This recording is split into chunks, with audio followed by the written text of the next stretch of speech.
ಈಗ ವಿದ್ಯಾರ್ಥಿಗಳೇ, ನೀವು ಇದನ್ನು ಉತ್ತರ ಹಾಕ್ರಿ, ನಾ ತಿಳಿಸ್ತಾನೋ. ನಾ ತಿಳಿಸಿದಿಂದ ನೀವು ನೋಡ್ರಿ ಹೆಂಗೆ ಈ ಲೆಕ್ಕ ಹೆಂಗೆ ಮಾಡಬೇಕು ಅನ್ನೋದು ನಿಮಗೆ ಗೊತ್ತಿರ್ತದ. ಆದ್ರೆ ಕೆಲವೊಂದು ವಿಚಾರ ಮಾಡೋ ಲೆಕ್ಕಗಳು ಮುಂದೆ ಬರ್ತಾವೆ. ಈಗ ಸರಳ ಇರ್ತಾವೆ, ಈ ಲೆಕ್ಕಗಳು ತಪ್ಪಬಾರ್ದು. ಈಗ ಬಿಡಿಸೋದಾಯ್ತಲ್ಲ ನಿಮ್ದು, ನಾ ತಿಳಿಸ್ತೀನಿ. ಪ್ರಶ್ನೆ ನಂಬರ್ 56, ನವೋದಯ 2017, ವಿಡಿಯೋ ನಂಬರ್ 6, ಪ್ರಶ್ನೆ ನಂಬರ್ 56. ಈ ಕೆಳಗಿನ ಚಿತ್ರ ಸಂಕೇತವು ಒಬ್ಬ ವ್ಯಾಪಾರಿಯ 4 ದಿನಗಳಲ್ಲಿ ಮಾರಾಟ ಮಾಡಿದ ಕಿತ್ತಳೆ ಹಣ್ಣಿನ ಪೆಟ್ಟಿಗೆಗಳ ಸಂಖ್ಯೆಯನ್ನು ತೋರಿಸುತ್ತದೆ. ಓಕೆ. ಸೋಮವಾರ 4, ಮಂಗಳವಾರ ಎಷ್ಟು 3, ಶುಕ್ರವಾರ 7, ಆದಿತ್ಯವಾರ 6.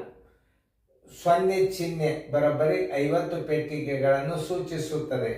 ಮಂಗಳವಾರ ಮತ್ತು ಆದಿತ್ಯವಾರಗಳಂದು ಅವನು ಮಾರಿದ ಒಟ್ಟು ಪೆಟ್ಟಿಗೆಗಳ ಸಂಖ್ಯೆ. ಓಕೆ.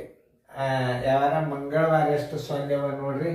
ಮಂಗಳವಾರ 3 0 ಪ್ಲಸ್ ಆದಿತ್ಯವಾರ 3 4 5 6 0 ಬರೋಬ್ಬರಿ 3 1 6 9 0 ಅದು.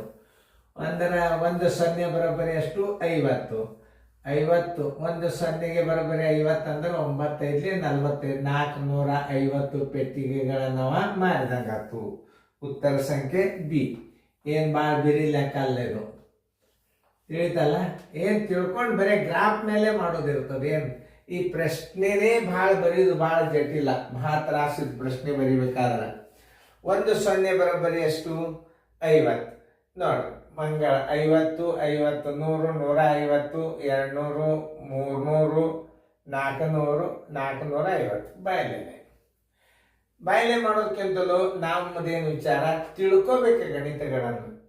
ಗ್ರಾಫ್ದಾಗ ಹೆಂಗೆ ತಿಳ್ಕೋಬೇಕು, ಮಂಗಳವಾರ ಎಷ್ಟು 0, ಆಮೇಲೆ ಆದಿತ್ಯವಾರ ಎಷ್ಟು 0, ಅವುಗಳನ್ನು ಕೂಡಿಸ್ಕೊಂಡ್ರಿ 9 0 ಅದು. 1 0 ಬರೋಬ್ಬರಿ 50 ಪೆಟ್ಟಿಗೆ, 9 0 ಬರೋಬ್ಬರಿ 9 × 50 450. ಉತ್ತರ ಸಂಖ್ಯೆ ಬಿ.